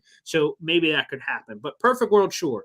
You draft like a Zappy, you trade White, then you have your long-term backup under contract cheap labor for a while. But it doesn't always work out the way you think on paper. Yeah, absolutely, man. I always the other player I kind of wanted to bring up to you tonight is Derek Stingley, right? Yes. We saw his pro day.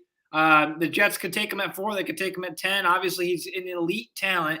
But on film, the eliteness of his talent has not been there since his freshman season when they won a national championship. And in that time, think about the defense. Christian Fulton, Patrick Queen, all kinds of, Grant Delpit, all kinds of players that were making that defense. Yes. Yeah. So many great players that, are making that defense, do their thing out there. Derek Stingley really hasn't played a ton since then. He's been injured.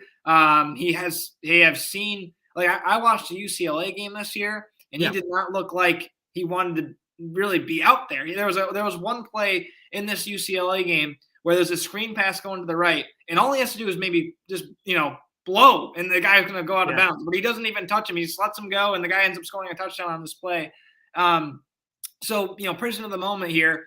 What do the Jets do if Derek Stingley's still available at 10? Do you like him enough to take him there? I'm sure that other teams are going to be calling, like you said, saying, hey, is that 10 pick available? We love Stingley. What are your thoughts? Would you rather draft Derek Stingley at 10, or would you rather trade out and let someone else get him to get additional draft compensation?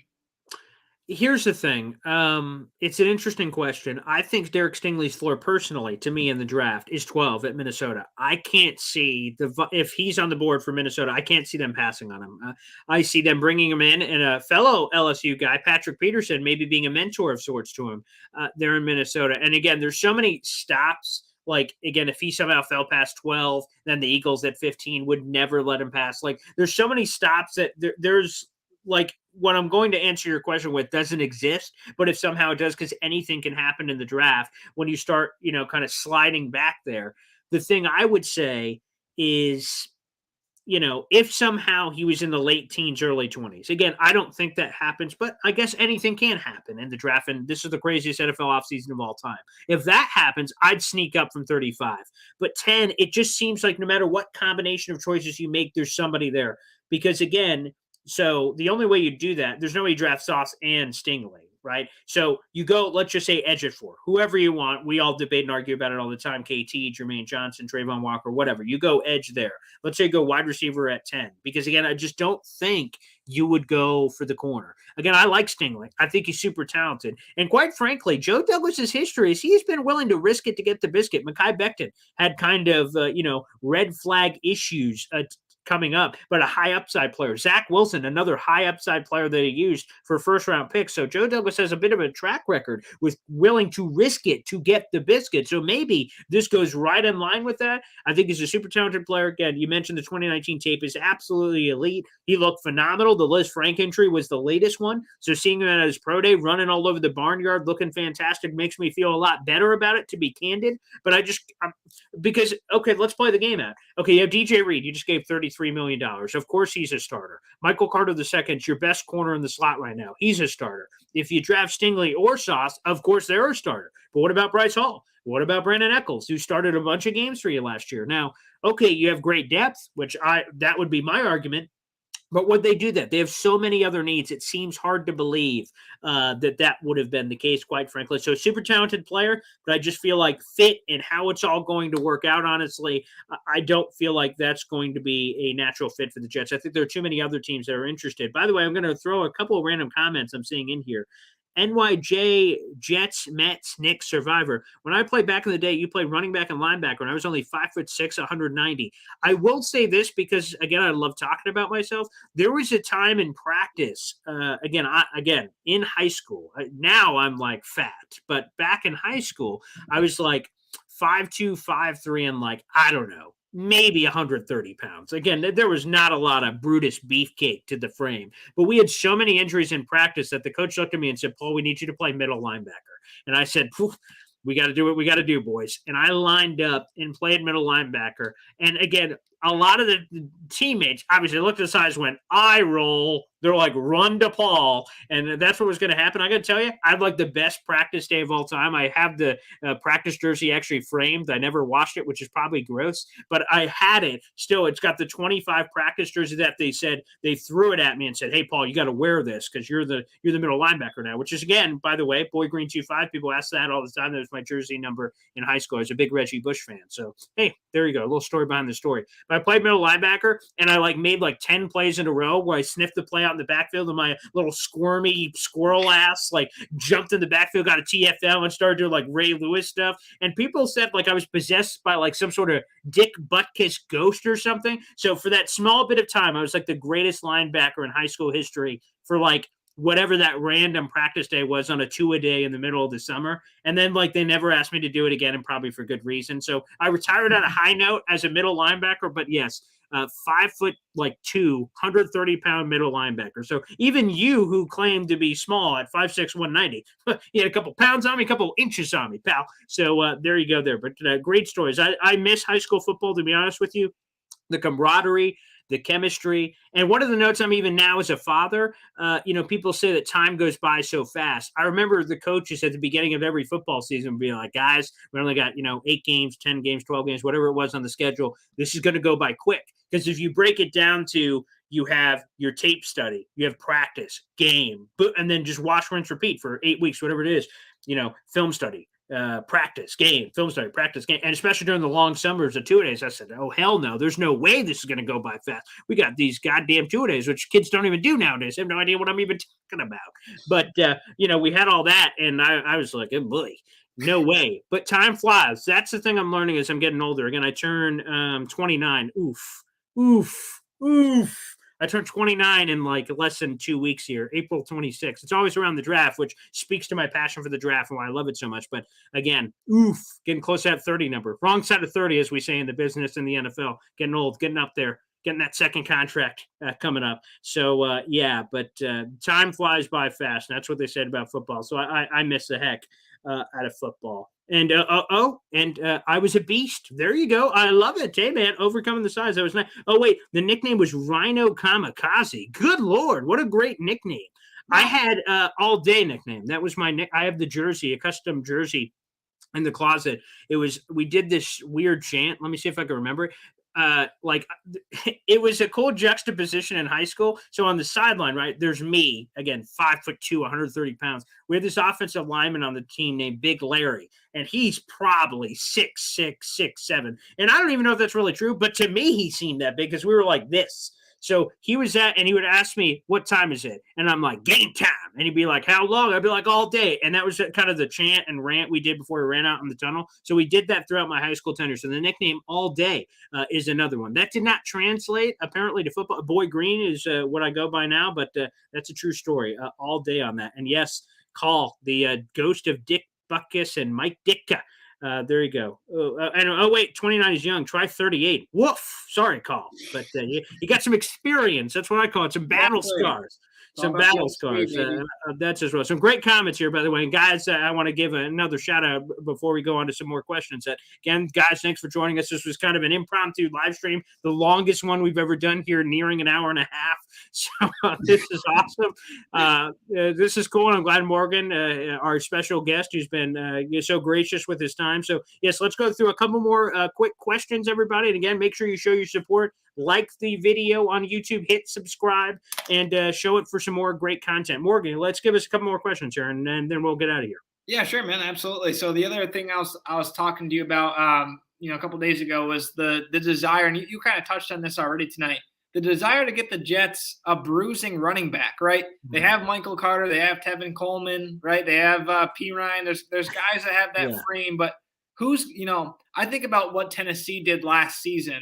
Right, Derrick Henry goes down like, oh, Dante Foreman, plug and play. Boom, he's a bruising guy. He almost fits, the Derrick Henry type style. And he was on the streets. He's just a guy. They signed him up. There you go, plug and play. So the New York Jets, and they look in the NFL draft, of course they're not going to use one of those first-round picks on a running back because there's no running back in this class that's like that this year. And even in the second round, obviously they have other needs. So they're not going to be taking, the Kenneth Walkers, the Breece Halls. They're not going to be looking for that. Who is the guy that you see in this draft class as a bruising running back? I'm talking goal line formation. I'm talking short yardage, obvious situations and stuff like that. Who do you see the Jets possibly taking to maybe fulfill that need on their offense? Yeah, I'm seeing Call, who is my NFL insider here, dropping running back names left and right in the chat. We got Breece Hall, which, by the way, was a Mel Kiper mock. He had him as a second rounder. Again, that's too rich for me with all the needs they have. Kenneth Walker out of Michigan State. He's interesting. Kyron Williams out of Notre Dame is one of my favorite players in the draft. Dalvin Cook's younger brother is James Cook. He's another one there as well. And Ron Alexander, 29, Paulie, your jailbait. I'll be 70 in June. Good Lord. Okay, there we go. Old Grandpa's in here. Ron Bell, a good fan. So I love that popping in as well. That's awesome. So I'm seeing all these other ones. Yeah, that's James Cook, by the way. Call is Dalvin Cook's little brother, who, by the way, the Jets have had a ton of interest in this offseason. Take that for what you will. Sudeko, Brian Anderson. Again, we're getting a lot of names in here. I will tell you personally, my favorite and really almost favorite overall prospect in this draft. The number one guy is Kayvon Thibodeau. I've said that before. I know he's a polarizing guy among Jet fans, but to me, number one player in the class. I love him so much. He's my favorite player. But outside of that, just like, hey, Paul, who's the favorite guy beyond like the first round? Tyler Algier, the running back out of BYU. He just checks off every box for me. Quite frankly, I think he'd be the perfect complement to Michael Carter. And the other thing I like is, like, he just does it all. And one of my favorite highlight plays isn't even him as a running back, to be honest with you. He was a running back in the formation, but what happened is, I think it was against Arizona. Is Arizona or Arizona State? I can't remember off the top of my head. And basically, there was a turnover, and the guy's like running it to the house. Okay, the defense against the BYU offense, like, see ya, I'm going. And freaking Tyler Algier books him down like DK Metcalf style and punches the ball out while he's going the other way. And BYU recovers the football. It just shows the hustle play and shows the, whoa, okay. It showed me some chutzpah. Also, another thing about Tyler Algier's career, and again, I highly recommend checking out The Beast from The Athletic. Dane Brugler has some cool nuggets on his history about, how he got into sports and everything, and it's really cool. But Tyler Algier actually played linebacker at BYU for a year because they didn't have enough linebackers. And he just said, okay, whatever you guys need. So he flipped it from running back to linebacker, kind of found out more about himself, and then ultimately comes back to running back and has a super awesome season this past year. Former Zach Wilson teammate. Again, it checks off a million boxes. I wrote about it for Heavy on Jets a couple months ago. 100%. Tyler Algier, he's my guy. He should be available on day 3. The Jets have 9 picks total in this draft. He would be the guy I would get, quite frankly. And again, a magical, if they actually, and this is funny, and Morgan, for you and other random NFL fans that are coming out here, the thing that really jumps out to me is when you have a player that you fall in love with during the draft. It's like, we're all fans of the draft. So, like, we have our own guys, right? And I'm talking beyond the first round, right? But even in the first round, you have guys that we talk about for months, right? Because and I wrote about this in one of my columns to start off a story. It's like from the end of the regular season to when the draft starts is months in between. So we have a lot of time to talk about every prospect from A to Z, pillar to post. And when we have guys that we fall in love with, last year for me, it was Elijah Vera Tucker. Again, the Jets ended up getting him. So it's a surreal moment when you want the Jets to draft a guy, but sometimes the team's like, we don't care what you think. We're going to draft whoever we think. But when they align, it's like the greatest day in history. So I remember when I did a jig, I'm like, ooh, AVT, baby, yeah. So if they get Tyler Algier, the kind of jig I will do that will likely put my hip out of place at 28 years of age will be terrific. I can't wait if that does indeed happen. Again, I'm trying to speak it into existence. I think he is just, again, he has some nice burst. And I see Ron Alexander's thing, Ronbo going, that 4.65 40-yard dash time. I will say this in terms of speed. The thing that jumps out to me is game speed. And I think that's a big difference to me. Yeah. What he shows on the field in pads to me is really different. And a couple more questions kind of on this topic. A call going, Ty Johnson guy, super sad story. Again, him having all those drops last year. again, he had a chance to run away with the gig, quite frankly, to be a guy and have Michael Carter as his complement, and he blew it. So I think he is probably gone. Tevin Coleman, he was a pleasant surprise last year, showed a little bit more pop than I thought, quite frankly, he was even capable of. But again, it's hard for me to rely on a guy who's been injured his entire career. So as Carl says, we definitely need another running back. Again, day 100%. 3 of the draft is when that's going to happen. Morgan, do you have anything else? Yeah, man. So I was thinking about, what the Jets have done in the offseason this so far. And obviously CJ Uzomah is a great addition, right? You think about what the Bengals had with him during the season. He's pretty clutch. This guy has, I remember watching Thursday Night Football last year against Jacksonville, and he suddenly comes up with this, 45-yard reception on this route where he's like blocking from the beginning, comes up and swings around. Burrow finds him, right? So he's got those kinds of traits. Conklin's another guy, right, that they picked up in free agency. Correct. So out in Minnesota, again, bruising tight ends that can block. They're going to fit in the scheme really well. They can catch. They're going to be great on screen passes and stuff like that. And they're great teammates. That's awesome. But from a developmental standpoint, the Jets still probably need a younger tight end, right? Chris Herndon no longer there. That was the guy that looking for the future. Like, hey, this is the guy. That's the piece. And now he's in Minnesota. I thought so. Yeah, he's in Minnesota, and obviously, I think the Jets finessed Minnesota with the compensation they got back for him. But that's another story.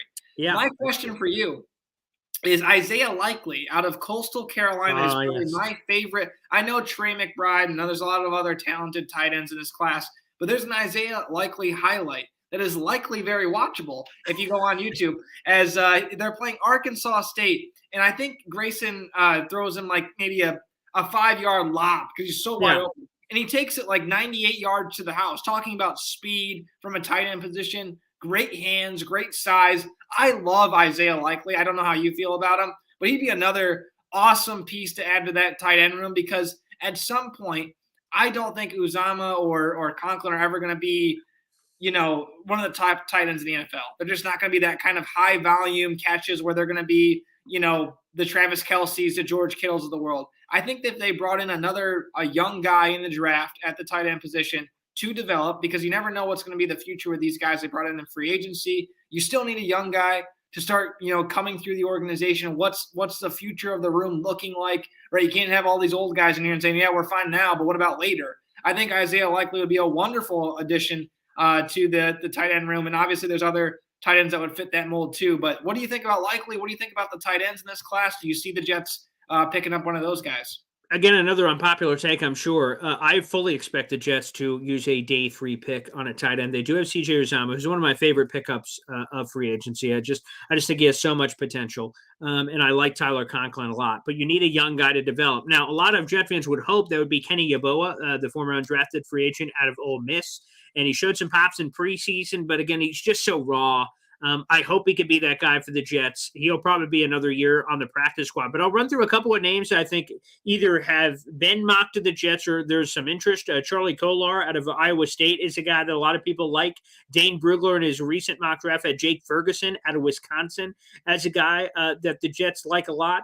I'm going to also bring up Jelani Woods, the Virginia tight end, who's massive, 6'7", 269 pounds. Oklahoma State transfer. Holy cow, that guy is insane, man. If you put on the tape on him, you're like, that's a tight end. 100%. If you look, I think PFF had like a graphic about his statistics. I mean, he's super raw. He definitely needs to develop, but he's a basketball player on a football body. He's going to be that red zone target, and I think his game translates the best in this class to the NFL. I think he's going to be one of the most versatile pieces if he gets into the right system, right? A lot of this stuff depends on where you go. If you go into a place where it's like, man, we don't really use tight ends here, I have no idea how to develop you. You're going to sit there and obviously stay the same. But if you go to someone who has a great tight ends coach and can develop a very raw, talented player, holy crap, that guy could be special. Oh, he's very interesting. And Bucky Brooks of the NFL Network said he would be a great Jets fit. He said that with Eric Allen at the NFL Combine. Another guy the Jets have been looking into is Jalen Weidermeyer, the Texas A&M tight end. Again, according to Athletic Scoring, he was one of the worst scoring players in history of football testing. So that, obviously, the RAS score, I think, was 1. which, again, I've never seen in the history of anything before. So that's a guy they're looking at that could be possible. Jeremy Ruckert has been a favorite, a former Jets fan, Ohio State tight end, 6'6", 250, is very interesting. But to your point, to circle all the way back around, I want to throw some names that have been kind of floating out there. Isaiah Likely is one of my favorite players in the draft. Coming out of Coastal Carolina, again, the size is 6'5", 245 pounds. He's that receiving weapon again. And while some people may not like, bringing in tight ends that, again, the blocking is somewhat lackluster there for Isaiah, maybe, that can develop in the future, but I just want a guy that can make some things happen. And again, a developmental piece of clay behind two proven guys, and Uzomah and Conklin wouldn't be the worst thing in the world. Again, he's super talented.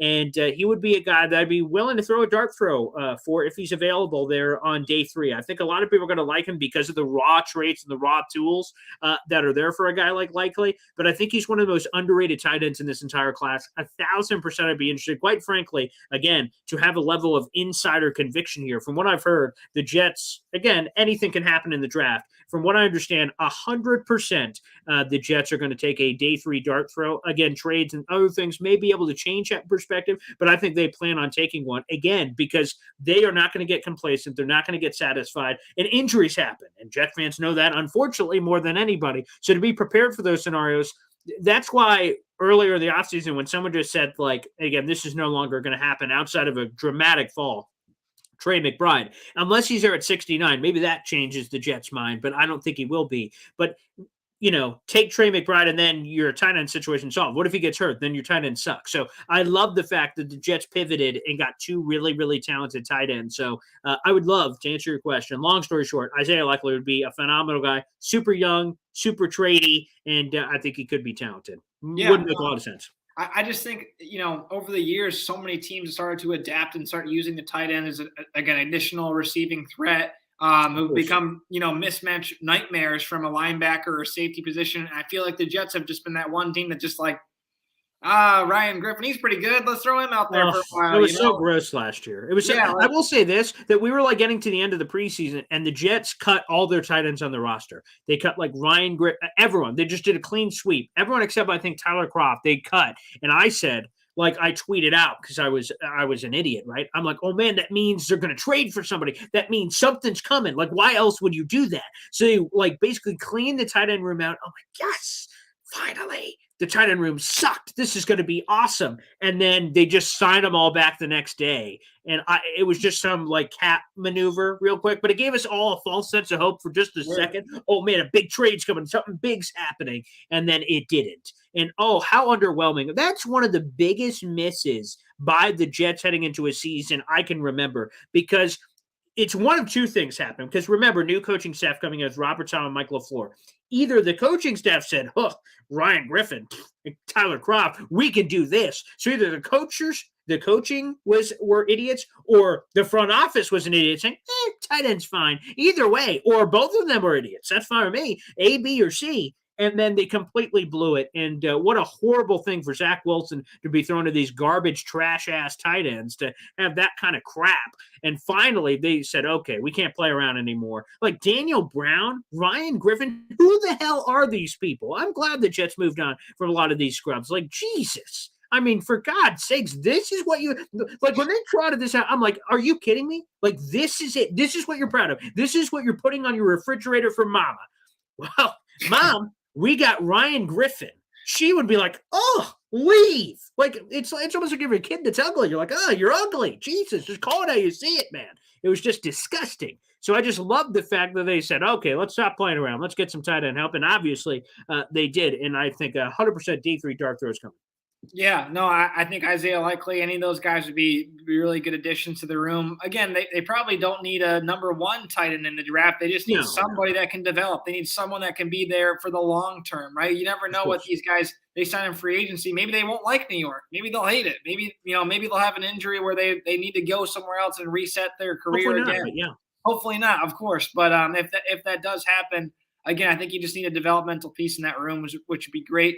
I think that'd be a wonderful pickup in day 3, especially if it's there and the resources are available. But man, I'm so excited for the draft, dude. We're so close. Too. It's the best time of the year because the USFL is obviously starting tomorrow night is the first game. So that's going to be football, at least of some sort on some level, guys you may have never heard of. But that watching those kinds of leagues before the draft, it gets your wheels turning. You're like, man, Of course. I missed football. What do the Jets need? You start watching these teams play, and you're like, man, that's a position of need. You start putting those pieces together, and you start watching these guys make plays. And the more developmental leagues, XFL, USFL, Yes. I don't care. More football, the better to me. And so I'm excited to watch these guys play tomorrow night. I think it's going to be, a good, successful league. Hopefully, these other ones have kind of not panned out very well, but just with that, the NFL draft coming up, man, it's just it's an exciting time to be a football fan. It absolutely is. And Morgan, I want to thank you so much for joining us here on the show. I'll do one final shout out again, guys. If you want more content, I can't provide any more than what has been provided this week. Again, to run through the names in case you missed it earlier in the show, these are the interviews that we have on my YouTube channel, and you can see them all to talk just Jets and just NFL draft. That's all they came here for. Jordan Reed, ESPN NFL draft analyst. Dane Brugler from The Athletic, the architect of the beast. Okay, he joined me on my channel. Austin Gale earlier this week from Pro Football Focus, and here is what is still to come. Starting tomorrow morning, Bruce Feldman, college football insider, terrific, and a super interesting mock draft he had based on intel around the league, and he had some fascinating scoops on the Jets picks. That's coming tomorrow morning at 8 a.m., and I have a conversation scheduled with Mike Tannenbaum, of course, the former Jets GM. Monday is Emery Hunt, and we got a lot more big-time guests coming. Folks, make sure you subscribe to the YouTube channel if you haven't already. Like the video. Again, this is the longest stream in history, so Morgan, thanks for checking that one off the bucket list. We're at an hour and 45 minutes. Thank you, everybody, for tuning in the entire time, whether for the full boot and caboodle or for parts and portions. It was a lot of fun. Morgan, for God's sakes, get some sleep, man, but it was great for you to make this debut on youtube.com/BoydGreen25, and, of course, on our Twitter and Heavy on Jets communities. Thanks for taking the time, man. Yeah, absolutely, man. I'm obviously happy to talk to you about Penn State football and New York Jets whenever. We'll see what happens in a couple weeks. Maybe we'll be reconnecting again after the draft if Penn State and the New York Jets end up intermingling or something like that.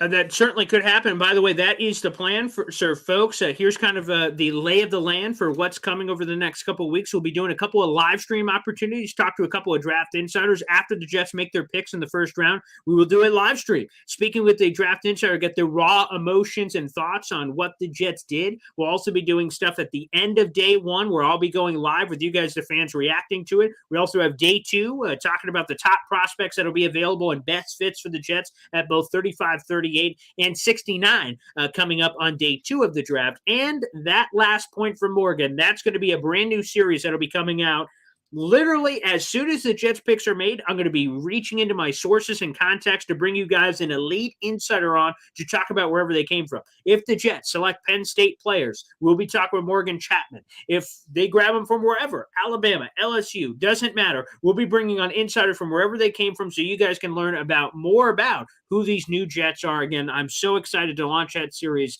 And again, those videos will come as quickly as I can schedule the guests. So I'm really looking forward to that. Morgan, again, thanks for joining me. It was a lot of fun, everybody. We will see you later. And thank you so much. Make sure you check out all of Morgan's work everywhere at Basic Blues Pod. All right, thanks, everybody. Peace out.